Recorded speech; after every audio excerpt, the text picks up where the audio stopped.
નમસ્કાર, આપ જોઈ રહ્યા છો ગુજરાત સિક્યોર ન્યૂઝ। હવે જોઈએ અગત્યના સમાચાર। માનનીય શ્રી વડાપ્રધાન નરેન્દ્રભાઈ મોદીની પ્રેરણાથી ગુજરાત રાજ્યના દરેક માનનીય સાંસદ સભ્યોના વિસ્તારમાં યુવા શક્તિનો ઉત્સવ સાંસદ ખેલ મહોત્સવ ધોળકા વિધાનસભાનું આયોજન સરસ્વતી વિદ્યાલય કલીકુંડ ધોળકા ખાતે માન્ય ધારાસભ્ય શ્રી કિરીટસિંહ ડાભી તથા પૂર્વ ધારાસભ્ય શ્રી કાંતિભાઈ લકુમ, ખેડા સાંસદ ખેલ મહોત્સવના ઇન્ચાર્જ શ્રી મનોજભાઈ, ભાજપ જિલ્લા પ્રમુખ શ્રી શૈલેષભાઈ દાવડા તથા નગરપાલિકા પ્રમુખ, નગરપાલિકા કારોબારી ચેરમેન, તાલુકા પ્રમુખ, મહામંત્રી તથા અન્ય મહાનુભાવોની ઉપસ્થિતિમાં મહોત્સવનો આરંભ થયો હતો, જેમાં ધોળકા વિધાનસભા મત વિસ્તારની ઘણી બધી શાળાઓએ વિવિધ રમતોમાં મોટા પ્રમાણમાં ભાગ લીધો હતો,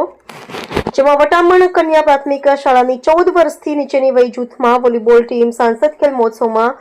પ્રથમ નંબર મેળવેલ છે, જ્યારે તેજલબેન મહિપતભાઈ મકવાણા ગોળાફેંક સ્પર્ધામાં પ્રથમ નંબર તથા જાનકીબેન અરવિંદભાઈ મકવાણાએ 100 મીટર દોડમાં તૃતીય સ્થાન, કોચ શિક્ષક દેવાંગભાઈ જયરામભાઈ રાઠોડના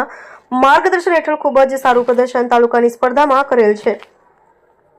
તે બદલ ધારાસભ્ય શ્રી કિરીટસિંહ ડાભી, આરોગ્ય સમિતિ ચેરમેન શ્રી ગોવિંદભાઈ મકવાણા, તાલુકા ડેલિગેટ શ્રી રાજુભાઈ મકવાણા,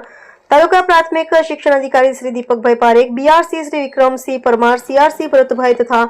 સમસ્ત ગ્રામજનો દ્વારા સમગ્ર શાળા સ્ટાફ, પરિવાર, આચાર્ય શ્રી શંકરભાઈ મકવાણા તેમજ ટીમને ઉપરોક્ત અનુભવો દ્વારા તમામને શુભકામનાઓ પાઠવેલ છે। News reporter Rameshbhai Solanki, Gujarat secure news, Dholka. Manojbhai, Sunilbhai, Vishnubhai અને સ્ટેજ ઉપર બેઠેલા તમામ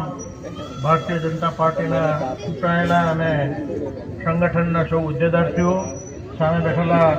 ખેલાડીઓ અને સ્પોર્ટ્સ